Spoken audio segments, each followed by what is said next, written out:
Welcome back sa Hello Moto. Sa video na to mag-install tayo ng rear bobbins. RNG ang brand nito, no? Sa RNG kasi cotton reels ang tawag dito. So ayan, meron din akong separate video nito na unboxing. Medyo detalyado yon para makita nyo yung mga parts na kasama dito sa kit na to kung sakali mang bumibili kayo. At yung original packaging, syempre importante yan. So ayan, ginamitan ko lang siya ng impact wrench para madali ang ating trabaho, no? Then kailangan lang natin tanggalin itong washer after nung nut. Then kailangan tanggalin ito dahil papalitan natin yan. Isasalpak natin yung kasama dun sa ating kit. I-slide nyo lang yung ating axle, no, para mailabas din yung sa kabila. Then ipasok nyo itong kasama dun sa ating kit. Bali, yan yung magsisilbing pinaka-kakapitan ng ating bobbin dahil wala pong bobbin slot itong ating swing arm. So kabilaan lang, isalpak lang natin yung axle. Ayan, pagka nagtuloy na, isalpak natin itong sa kabila. Then to follow naman yung ating washer, no. Ayan. Then, after ng washer, syempre, sasalpak natin itong nut. No need ng thread locker dyan kasi meron naman yung spring type, no?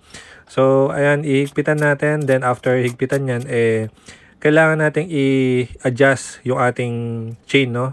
Based dun sa ating user's manual. So, 43 to 48 mm ang chain slack dapat natin.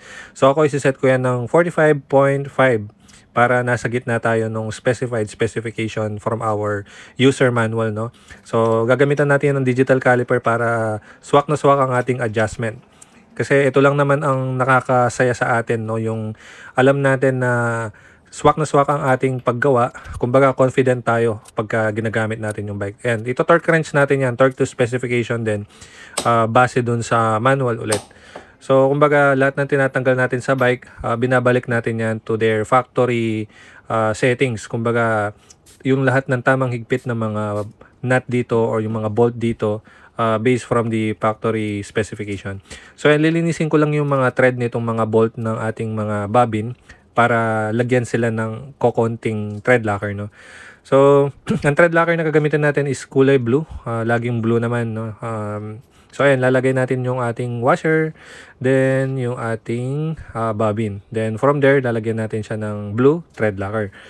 So, ayun, naging kaugalian na natin na gumamit ng thread locker dahil, kumbaga best practice. Kasi alam naman natin na medyo may mga vibration talaga yung mga big bikes, regardless kung anong brand yan, no?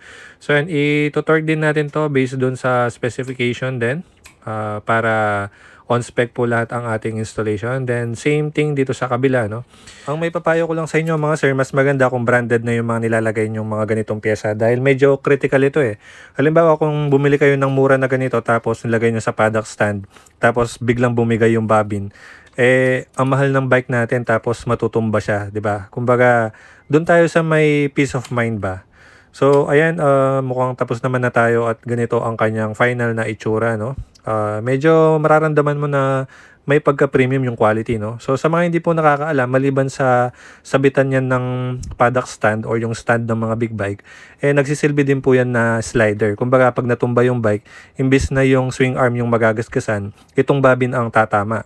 Ibig sabihin, mas lesser ang damage. Kasi papalitan mo lang yung bobbin, parang wala nang nangyari nun.